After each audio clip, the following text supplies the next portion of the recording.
Hidup adalah perjalanan yang penuh pilihan. Ibu kritis. Ini tiketnya buat Bapak aja. Terima kasih, Mas. Kuatkan niat dan berusaha memilih langkah untuk kebaikan. Bro? Gagal dapet tiket, bro. Santai. Gelanggar bareng-bareng biar asik. Yang membuka jalan menuju keberkahan. Untuk diri sendiri dan orang lain. Bersama KAF, ada keberkahan di setiap perjalanan.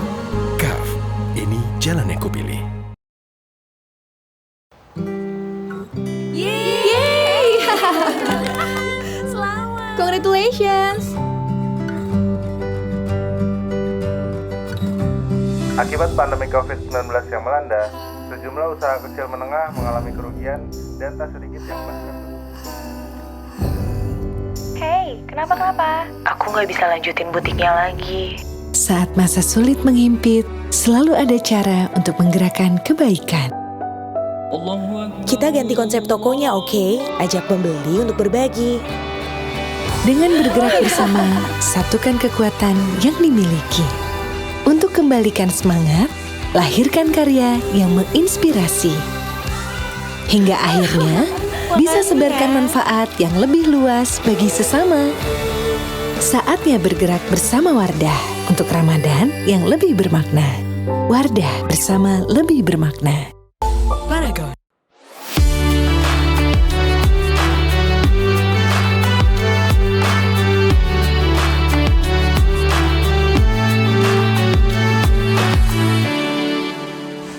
Bismillahirrahmanirrahim. Assalamualaikum warahmatullahi wabarakatuh. Alhamdulillahirabbil alamin. Alhamdulillahilladzi anzala sakinah fi qulubil mu'minin liyazdadu imanan ma'a imanihim. Allahumma shalli wa sallim ala nabiyyina Muhammad wa ala alihi wa ashabihi wa man ittaba'ahum bi ihsanin ila yaumil qiyamah. Allahumma ja'alna minhum. Teman-teman Taubaters, gimana kabarnya? Ini pertemuan kita yang ke-13 ya. Tidak terasa Ramadan semakin berkurang dari kita. Artinya ada hal yang perlu kita perhatikan lagi di hidup kita, di keseharian kita, day to day kita. Selama Ramadan ini apa saja yang sudah dilakukan untuk perbaikan kepada sisa Ramadan berikutnya yang mungkin setengah bulan lagi lebih sedikit, tinggal 17 hari lagi atau mungkin 16 hari lagi.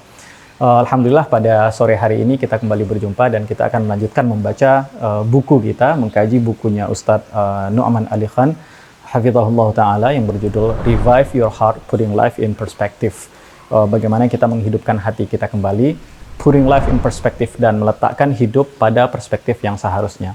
Dan insya Allah ini adalah pembahasan tema terakhir sebenarnya dari tema-tema yang ada di sini. Ada 4 part dalam buku ini, ada 5 part dalam buku ini. Part pertama Connecting to Doa yang kemarin kita sudah bahas, dan kita masuk kepada part yang kelima. Terakhir kita bahasnya some contemporary isu-isu kontemporer yang terjadi atau yang ada.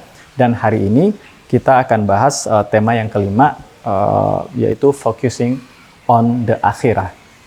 Artinya adalah fokus kepada akhirat. Dan di tema ini ada 3 tema atau 3 subtema yang akan kita bahas. Yang pertama adalah putting life in perspective, yang kedua small beginnings, dan yang ketiga adalah nasihah in brief, nasihah ringkas, yaitu the afterlife atau kehidupan setelah kehidupan kita yang ini, artinya hari akhirat. Dan 3 tema ini akan membahas fokus tentang akhirat kita.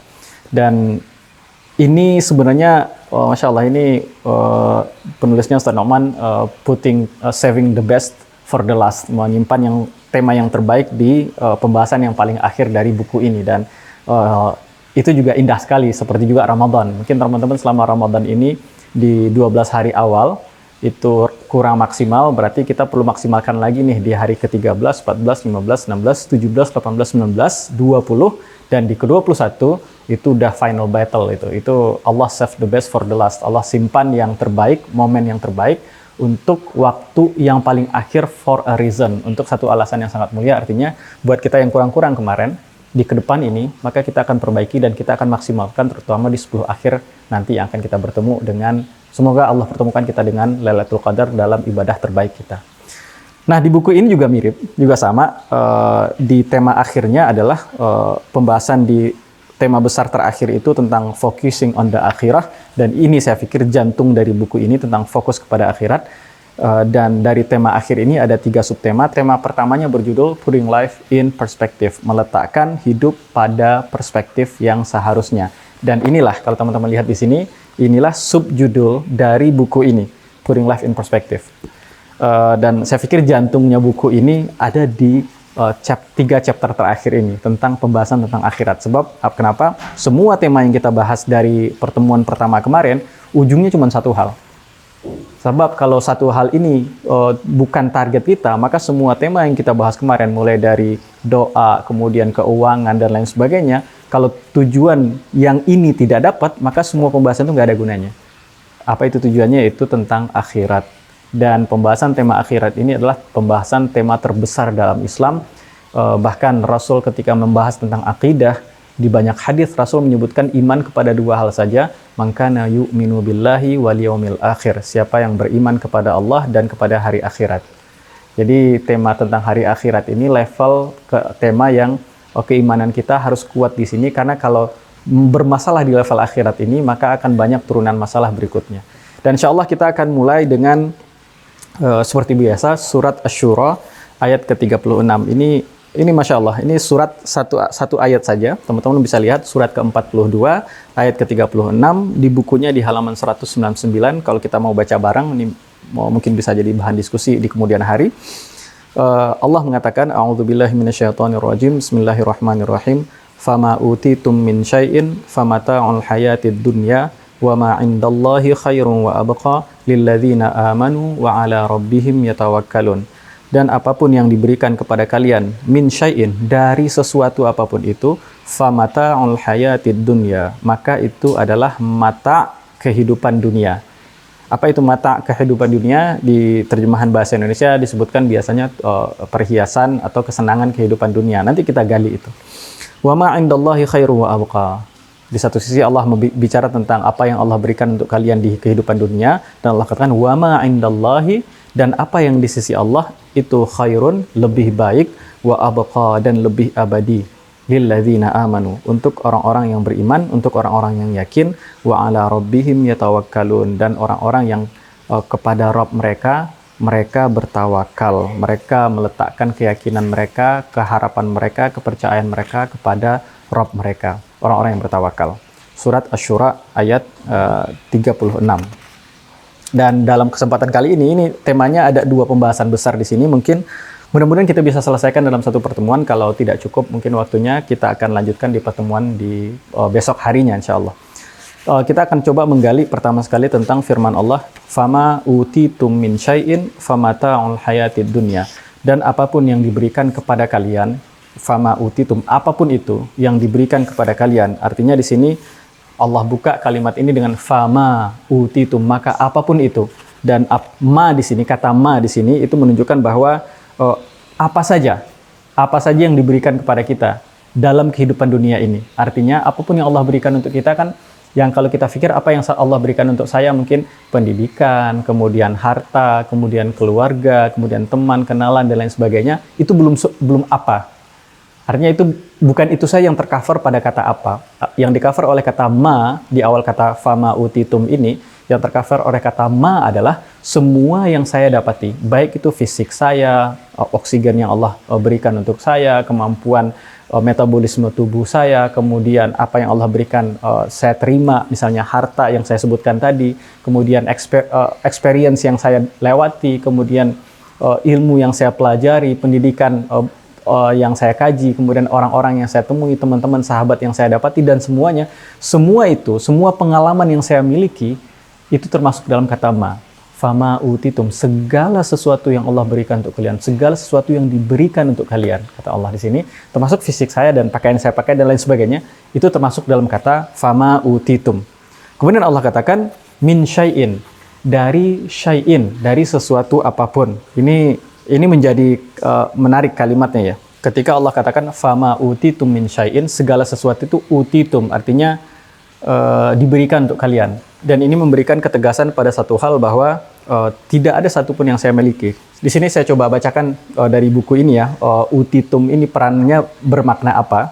Bahwa none of the experiences I have enjoyed, not just the things that I own or that I think I own, rather none of the experiences that I had in life are actually mine. Sebutkan bahwa tidak ada satupun yang saya punya di dunia ini, bahkan pengalaman yang saya lewati, semua kisah hidup yang saya lewati, tidak ada satupun dari itu milik saya. Kenapa Allah katakan ma'utitum, semuanya itu kata Allah diberikan untuk saya. Nah, ini satu hal yang menegaskan kepada kita bahwa segala sesuatu yang kita terima ini diberikan untuk kita. Maka kaitannya adalah kepada syukur bahwa Allah sudah berikan ini untuk kita. Dan berapa banyak orang di luar sana berharap, teman-teman mungkin ada yang tidak bersyukur dengan kondisi dia hari ini, selalu komplain dan lain sebagainya. Ada banyak orang di luar sana yang berharap menempati status dan posisi kita hari ini. Maka apapun kondisi itu diberikan untuk kita. Dan tugas kita adalah untuk mensyukuri itu. Dan kata Allah kemudian, min syai'in. Fama utitum min syai'in, dari sesuatu. Dan ini juga menarik juga ya. Kalimatnya Allah katakan min syai'in. Kata syai'in itu artinya dari kata syai'un. Syai'un atau syai'in itu artinya sesuatu dalam bahasa Arab. Dalam bahasa Indonesia artinya sesuatu. Dan dari kata syai'un ini, kalau disebut sesuatu, maka itu mulai dari hal yang terbesar sampai hal yang terkecil. Bahkan pecahan dari atom, kalau ada pecahannya, itu pecahan dari atom itu pun kalau bisa diurai lagi, itu termasuk dalam kata syai'un, sesuatu. Apapun itu. Kayak itu kalau teman-teman pengen lihat di YouTube, lihat TED Talk, kemudian cari judulnya Why X is Unknown. Kenapa X itu disebut unknown-nya sedikit di luar dari buku ini. Dan di situ dijelaskan bahwa kata X hari ini disebut unknown, Mr. X, Mr. yang tidak dikenal, X files, files yang tidak diketahui. X itu kan cenderung sering disebut oleh orang-orang dalam IPA, dalam sains, dalam matematik sebagai satu hal istilah untuk hal yang tidak diketahui. Dan kenapa itu digunakan? Ternyata itu bermula dari kata syai'un. Dari kata syai'un, kemudian ketika diambil oleh masyarakat ketika Islam sampai di Spanyol, di Andalusia, muslimin mengkaji matematika dan muslimin menggunakan kata syai'un untuk angka atau untuk bilangan atau untuk sesuatu yang mereka tidak ketahui. Artinya ya sesuatu itu. Dan syai'un itulah yang berubah menjadi dalam tulisannya Inggris Latin kalau nggak salah, itu kayak X yang tidak bersambung. Tapi di sana dibacanya tuh cek, bukan X, tapi cek dibacanya. Kenapa? Karena mereka nggak punya istilah untuk syai', untuk shin. Dan dari kata cek itulah turunannya menjadi ketika masuk ke Eropa dia menjadi X, dan sampai hari ini orang menggunakan huruf X. Silakan teman-teman lihat sendiri deh di YouTube nanti. Kita kembali ke ayat ini, artinya bahwa Allah katakan min syai'in, itu syai'un artinya sesuatu apapun, sekecil apapun. Dan kalau dikatakan min itu untuk menyebutkan sebagian dari itu. Kalau saya katakan buku ini minal kitab, sebagian dari kitab ini, bisa jadi satu lembarnya, bisa jadi setengah lembarnya, bisa jadi setengahnya, setengah buku ini gitu. Itu bagian dari kitab ini. Kalau min syai'in, Allah katakan maka sekecil apapun, bahkan dari X itu yang tidak hal yang tidak diketahui yang kamu miliki hari ini, itu diberikan untuk kamu. Bahkan sekecil apapun itu adalah pemberian yang Allah berikan untuk kamu. Itu kata Allah dalam ayat ini. Kemudian Allah katakan bahwa segala sesuatu yang kita terima itu, semua barang yang kita miliki, pengalaman yang kita lewati, dengan siapa jodoh kita, dengan siapa kita bicara, dari mana kita dapat ilmu, wawasan dan lain sebagainya, semua itu diberikan untuk kalian. Allah katakan semua itu mata'ul hayatid dunya. Itu adalah matanya kehidupan dunia. Ada dua hal yang kita coba bahas di sini. Yang pertama kata mata, yang kedua hayatid dunya. Yang pertama kata mata. Orang Arab biasa menggunakan kata mata itu sebagai utilizer atau sebagai alat yang digunakan untuk mengerjakan sesuatu, sebagai tools lah istilahnya. Sebagai contoh misalnya Imam Asma'i ini memberikan contoh orang Arab ketika seorang anak perempuan lagi nyuci di sungai, kemudian dia nyuci menyikat pakaiannya itu dengan brush atau dengan sikat, alat sikat pakaian. Kemudian tiba-tiba seekor binatang datang ketika dia taruh alat sikatnya di pinggiran sungai itu, dia ngambil kain yang dia cuci atau mungkin piring yang dia cuci, ternyata seekor monyet atau apapun datang mengambil alat sikat yang dia pakai itu dan dibawa kabur itu. Kemudian perempuan itu mengatakan, anak perempuan itu mengatakan, akhadha mata'i, itu binatang, itu hewan, dia mengambil mataku. Mata itu artinya alat yang saya gunakan untuk membersihkan pakaian saya. Gundar atau sikat yang saya gunakan untuk membersihkan pakaian atau piring yang lagi saya cuci dan lain sebagainya. Maka kata mata itu, penggambaran pertama kita adalah dia adalah tools atau alat. Tapi kalau dikaji ke dalam bahasa Arab lebih dalam lagi, ternyata kata mata itu punya makna yang lebih luar biasa lagi. Saya coba paparkan kepada teman-teman semua. Kenapa saya sampaikan ini? Supaya kalau kita mendapati makna dari kata yang Allah pilihkan, artinya Allah pilihkan kata mata'ul hayatid dunya. Kalau dikatakan dia kenikmatan, Allah katakan mungkin nikmat. Karena di terjemahan mungkin dia kenikmatan kehidupan dunia. Allah bisa sebutkan nikmat langsung, nggak perlu mata. Kenapa Allah pilihkan kata mata? itu for a reason. Pasti ada alasan yang sangat penting dan kita perlu tahu itu. Dan untuk memahami itu perlu kita gali kenapa Allah pilih kata ini dengan cara kita menggali kata ini apa maksudnya. Dan Allah menggunakan bahasa Arab, artinya orang Arab menggunakan kata ini untuk apa. Maka di sini kita lihat, selain dia sebagai utility, sebagai alat, sebagai tools untuk mengerjakan sesuatu, orang Arab juga menggunakan kata mata, contohnya al-mati' min kulli syai'in. Orang Arab mengatakan dari kata mata al-mati' min kulli syai'in itu artinya al-baligh fil jaudah. Al-mati' min kulli syai'in, segala sesuatu itu disebut mati' ketika dia sampai pada puncak maturity-nya atau puncak kematangan yang sempurna, itu disebutkan mati'. Atau al-ghayah fi babihi, atau dia sampai pada tujuan yang dimaksud. Jadi kalau kita memasak ya, ketika kita masak, ketika masakan kita itu sampai pada posisi dia yang sudah sangat matang, artinya posisi itulah masakan sangat lezat, itu masakannya mati'. Orang-orang Arab misalnya, orang Arab dulu, Arab jahiliyah ya, itu menggunakan kata mata'un nabidh. Mata'un nabidh itu ketika khamar itu, ketika nabidh menjadi khamar, sudah sampai pada waktu tertentu kan disimpan, difermentasi sampai pada waktu tertentu, dan di waktu itu dia sampai pada puncak kematangannya, dan di waktu itulah rasanya nabil khamar itu ketika diminum rasanya yang paling sangat lezat dan memabukkan. Kita bicara sebelum muslimin ya, ini kan Arab sebelum Islam, kan bahasa Arabnya sudah ada bahkan sebelum Rasulullah SAW lahir. Artinya orang Arab menggunakan untuk itu. Artinya kata mata itu digunakan untuk menggambarkan sesuatu yang menunjukkan kematangan.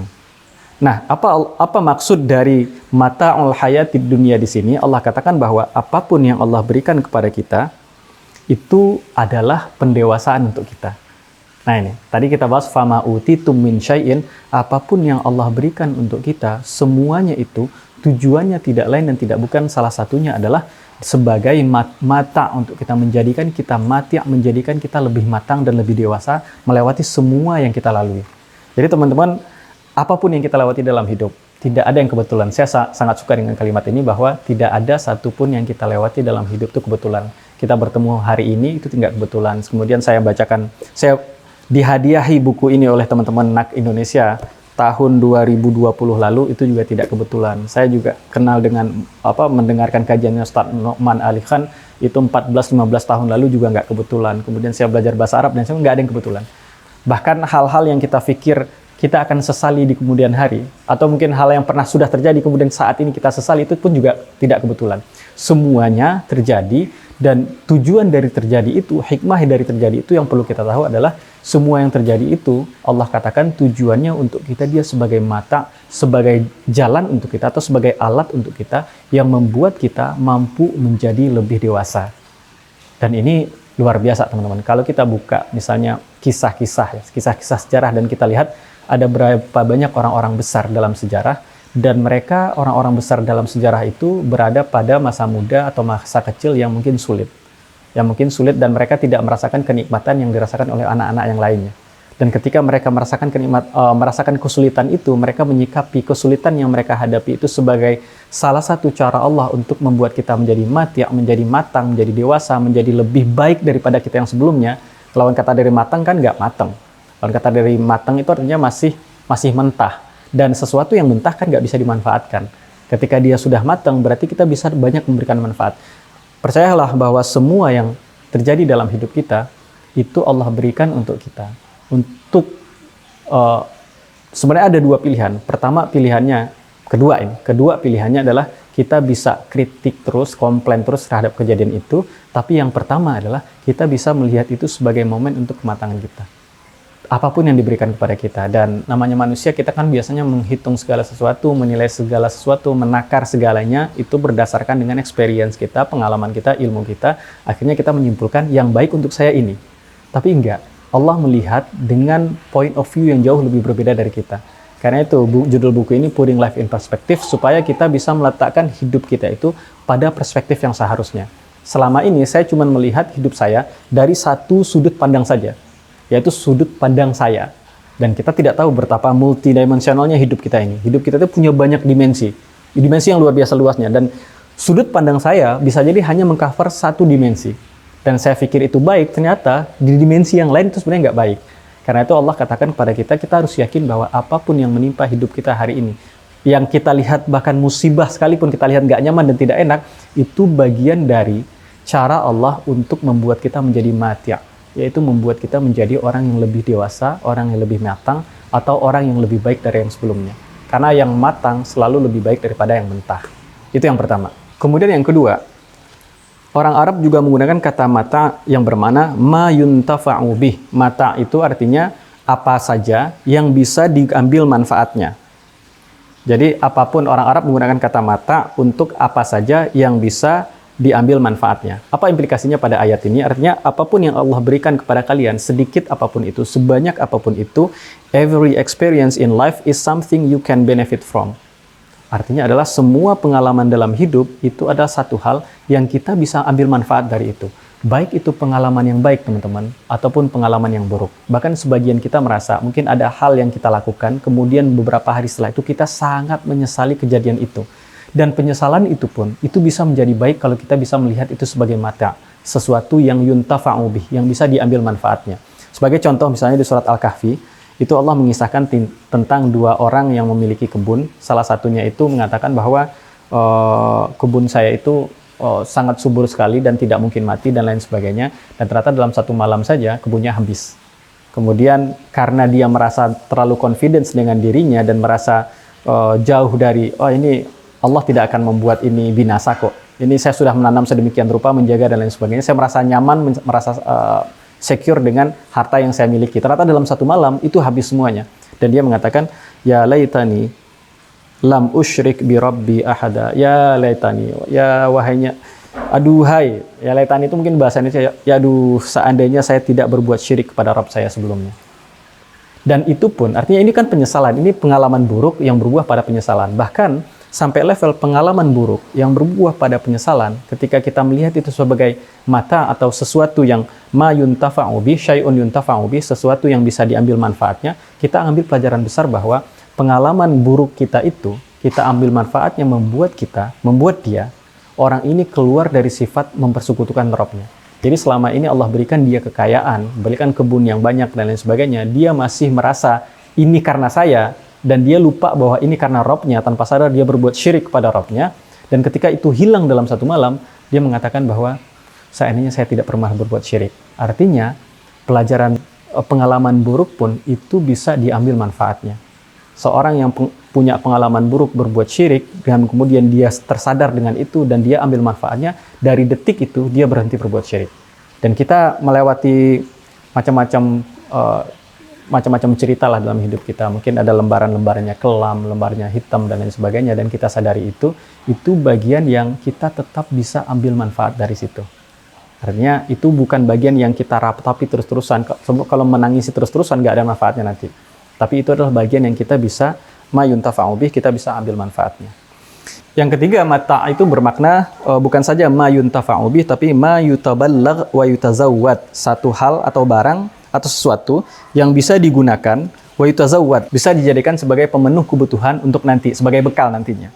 Dan kalau kita lihat, orang Arab menggunakan mata'un nabidh, itu artinya ketika khamar sudah sampai, atau nabidh, ketika anggur itu sudah sampai usia matanya, itu adalah di mana anggur itu sampai pada titik di mana dia bisa dimanfaatkan, bisa digunakan.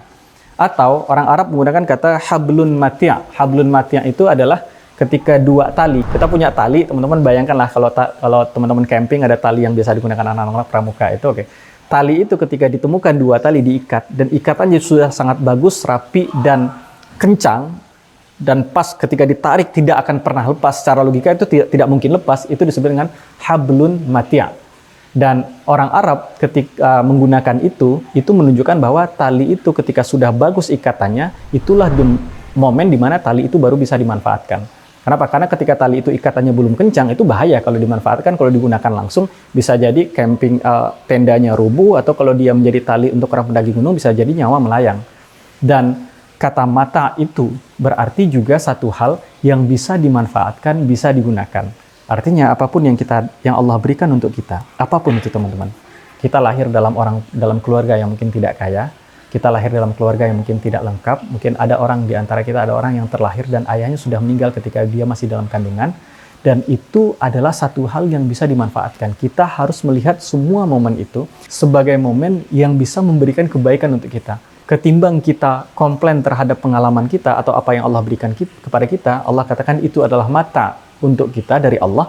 Maka kita melihat itu sebagai satu bentuk, ini tempat atau wadah yang Allah berikan untuk saya, di mana kalau saya nyebur ke wadah ini dan saya serius di sini, maka saya akan menjadi orang yang kualitasnya sangat baik.